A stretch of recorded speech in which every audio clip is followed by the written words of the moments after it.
Tällä Mokkamaster kalkinpoistajalla pidennät laitteesi ikää ja varmistat, että laitteesi pysyy kalkittomana. Kaada pullon sisältävä neste vesisäiliöön ja laita keitin päälle. Päästä noin puolet nesteestä keittimen läpi.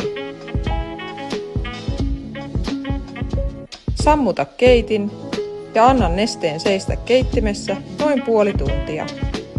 Käynnistä keitin uudelleen ja päästä loputkin nesteet läpi. Varmistaaksesi, että kaikki kalkinpoistoaine on poistunut keittimestä, käännä keitin ylösalaisin ja kaada neste lavuaariin.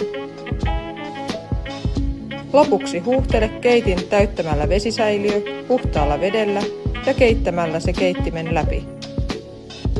Toista tämä 2 kertaa.